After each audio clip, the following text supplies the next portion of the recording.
You did bring up here at the beginning, Wembley Stadium, 75,000 people. Then you have Dynamite with the fantastic promo to close out the show.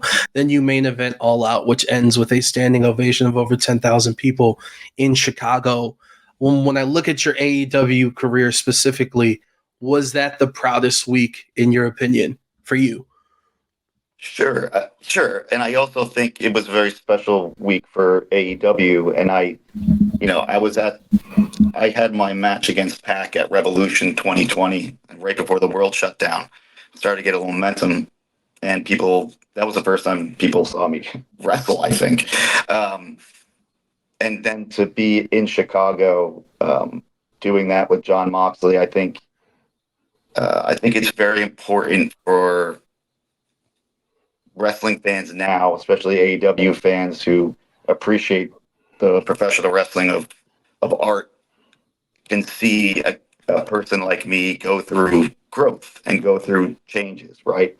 I think it's important that we show our changes and the things that we've gone through to become different people in the end. And I think if you looked at those years up to that point with Jon Moxley, you'd be like, oh yeah, that's not the same Orange Cassidy that was here, but it still is Orange Cassidy, and I think that's very, very important. Is that something that you're thankful for, to be a part of that? Like to not only was it cool from one perspective to be like, you're a workhorse for the company, Moxley is, you guys don't take vacations, but also that you got to go up against someone that brought that out of you. Yeah, I mean, Jon Moxley is a leader for AEW. I think a lot of people look to Jon Moxley for leadership. I am too, like Jon Moxley, a person that leads by example, and I saw the example that he was setting, and I was like, you know what, I want to do that. So, I tried, but no one can beat Jon Moxley because there is no Jon Moxley. But yeah, no, I am forever in his debt for him changing and bringing out this version of me that is clearly a better version, because I still have this thing and I beat. Oh, there it is. It's beautiful. It's shiny. Everyone can see it. February 11th, Saturday night. I'll show it so it's like you can see it. There it's actually really nice. I don't know why. It might be that, but it's beautiful. You can check it out February 11th, Saturday night, for the first time. AEW Collision here in Vegas the night before the big game.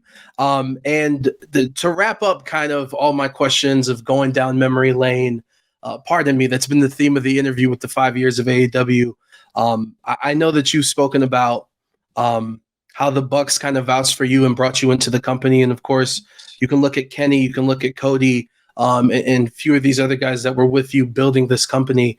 What are some words that you can say about them to, like, I don't know, man. It's just, I hope you guys realize like the impact you guys have had on the sport and the fans to be able to give us this option, and like how cool that is.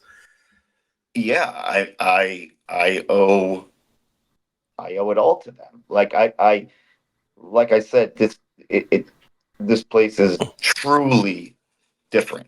We are truly an alternative. And if you know anything about the Young Bucks, Kenny Omega, like, they're alternative. They do what they want to do, but they are genuine people. And I don't think AEW would be AEW, obviously elite without the elite, but they truly are a leaders, and they've never lied to me at all, and I really think they are the soul of AEW, because a lot of their values that started this company, I still hold for my everyday life and AEW.